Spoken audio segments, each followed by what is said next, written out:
The major reason why I wrote this book on how to get money is that millions of men and women are paralyzed with the fear of poverty. What this sort of fear does to one was well described by Westbrook Pegler.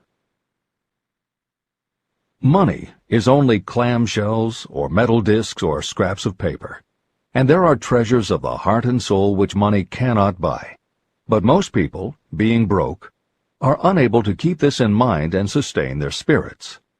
When a man is down and out and on the street, unable to get any job at all, something happens to his spirit, which can be observed in the droop of his shoulders, the set of his hat, his walk, and his gaze. He cannot escape a feeling of inferiority among people with regular employment, even though he knows they are definitely not his equals in character, intelligence, or ability.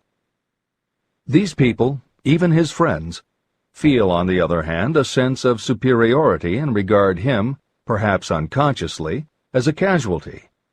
He may borrow for a time, but not enough to carry on in his accustomed way, and he cannot continue to borrow very long.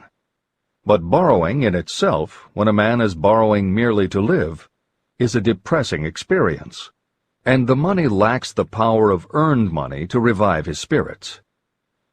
When a man is down and out, he has time on his hands for brooding. He may travel miles to see a man about a job and discover that the job is filled, or that it is one of those jobs with no base pay, but only a commission on the sale of some useless knick-knack which nobody would buy except out of pity. Turning that down, he finds himself back on the street with nowhere to go, but just anywhere. So he walks and walks. He gazes into store windows at luxuries which are not for him, and feels inferior and gives way to people who stop to look with an active interest. He wanders into the railroad station, or puts himself down in the library to ease his legs and soak up a little heat. But that isn't looking for a job, so he gets going again. He may not know it, but his aimlessness would give him away even if the very lines of his figure did not. He may be well dressed in the clothes left over from the days when he had a steady job, but the clothes cannot disguise the droop. He sees thousands of other people, bookkeepers or clerks or chemists or wagon hands, busy at their work, and envies them from the bottom of his soul. They have their independence, their self-respect and manhood, and he simply cannot convince himself that he is a good man too, though he argue it out and arrive at a favorable verdict hour after hour.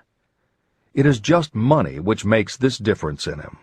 With a little money, he would be himself again. This is the end of the article by Westbrook Pegler.